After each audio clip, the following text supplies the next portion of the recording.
What is up, DTube Steam blockchain? So today I want to talk about that many smaller rewards in terms of tokens are, from my perspective, better than one big reward. And it's just because if you're looking at it from the perspective of how you look at it from, so the big reward is rare. It has rarity, while a bigger bet is the smaller rewards. It's something that a person can sort of see, and they can sort of see, they can kind of predict, let's say, a pattern, right? So in many ways, the smaller rewards becomes, in a way of looking at it, better than the big rewards, especially on a long enough time scale. And this is important, that when you really extract it on a long time scale, it really becomes all about the smaller rewards. Even though that might sound super unlikely right now, because in the beginning of the Steam blockchain phase, when it was super early, it was more about, like, you had these like big massive rewards on different pieces of content that sort of makes it look, it looks like that is what the person should sort of strive towards, that they should try to sort of try to get those rewards by creating some form of shock-based content, or not just shock-based, but something that is like stands out and is like extremely exotic and stuff like that. They maybe catch a big vote here and there, but if you look at most people, they probably are eventually gonna value the consistency of smaller rewards much higher than the occasional big reward. And even if we look at the view of the big reward in let's look at it from a curator perspective. Do they actually want to give a big reward most of the time for a piece of content, or do they want to try to find a balance where they sure that they give maybe a little bit extra bonus, but not like over the top? So for example, let's say a big account can give $100 on something, but if you can maybe reward something with like $5 and have the same effect, it's like, why spend the $100, right? So everyone is sort of trying to find like a balance, and then the balance eventually comes down to that all the influence and stuff like that eventually moves to the community, even though that idea sounds very silly in the beginning of something. And even let's look at, if you're just looking at YouTube even right now, it still is early with that. If you look at Instagram, it still is early. People are still trying to find out, like, how do you make like a social media page? Oh, you have to start doing YouTube videos and stuff like that. So it's not something that is like it still is growing. The global population is still growing, and so the train hasn't really gone, especially not for video. So these many smaller rewards, the consistency with them is pretty cool, because people can start to plan stuff. People can start to look at, well, when you have consistency, and when the smaller rewards, even though they're smaller, eventually they start to add up. They start to add up quite rapidly, because that's just the compound effect of stuff. That if you're doing something, and if other people start doing it, it starts to compound super fast. So the smaller rewards becomes big sums eventually.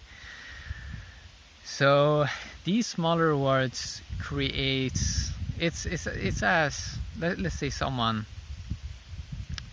let's say you have someone that is doing a work, and they can find like a big firm or something like that, and they can get like, they want like one let's say $1,000 deal. Whoa, we got the big deal, like $1,000 or something like that for some piece of work. I don't know what kind of work, but let's say someone is doing that. Let's say an influencer is doing that, like, whoa, they got $1,000 for something. But that actually makes it in some ways that they can, their DNA is saying, well, there's limitless $1,000 is waiting there, and it's just, I can do this the next week again, and the next week, and the next week, and the next week. But the thing is that there is not that. There is way more scarcity when it comes to those big deals, those one-hit things. There is, yeah, that is so rare. An influencer that are just doing like small deals, like, okay, I just take $10 for this, and then the next day they take $10, and the next day $10, because they find limitless of people that are willing to get involved with something that has a smaller sum, that is almost free basically for a company, for advertising and stuff like that. They want to have a small sum. But for the influencer, that in the long term becomes so much. These limitless, because they truly are, like, it's limitless tens of dollars that you can get from different people. While the big deals, it takes time to find, they are rare, it's harder to create, let's say, a consistent track record where all sides are basically getting what it is they want. Because, for example, these people that are, let's say, paying $1,000 to an influencer or something, they expect a certain level of experience. So, and there's way more variation there. There is, let's say, there's bigger risk that people become disappointed. People are paying it, and it might take a long time to produce that level of work. While with all of these smaller rewards, there is really not that big expectation of stuff. So, for example, the content creator can sort of feel more light, more calm, more relaxed. They have less sort of pressure, but that can also create this effect where they're actually producing amazing stuff, and it just works fine, you know. And that you really just want to have it up to working as an engine where it runs by itself, almost that eventually it can be self-run, because eventually people can have so high trust for different systems, and that they actually can see with their own eyes, well, this is actually starting to look quite impressive, you know. That's where maybe eventually stuff can go towards. That's still far into the future, of course, but it's interesting to look at that. And YouTubers always love this with YouTube, that they can sort of track. It's like this: YouTube and Google, they come to, or they don't come to creator, but the creator is giving access to this whole infrastructure of free videos and like limitless audience. If they can just attract people, they can make it, you know. And that is kind of cool, because that's cool, because when you have limitless access eventually to humans, it's you only have to become better at your craft, and then you have some audience. Because billions of humans on this planet, if a person, let's say, have a niche or something that they enjoy doing, eventually other people are going to be interested in that, because people just enjoy seeing different stuff happening, and people like to have other people report back to others of what they sort of doing, or what they have seen in the world, or because it's like it's boring to have old content on Google, for example.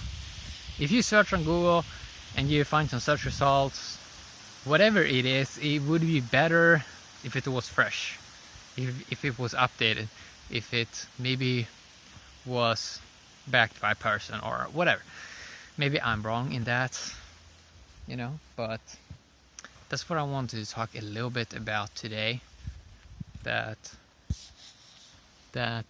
it's funny how consistency is cool. And when all of these people eventually are gonna use the latest technology, and when everyone is really gonna be on blockchain platforms, I think the space is really gonna start to look way different compared to earlier years. And again, we have a lot of time on our side. Like, humans have a lot of time on our side, even though people say life is short and stuff like that. But we also have this thing that we are extending life all the time.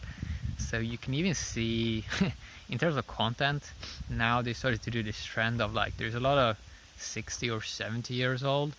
They're like doing stuff. Or you have like younger people that are doing stuff with older people. Maybe they go to their job or stuff like that. And you can find all these ways to remix stuff, and it's kind of cool. It's kind of cool. So that's what I want to talk a little bit about today. That the smaller rewards are actually in some ways better than like one big reward because of the consistency. People love consistency.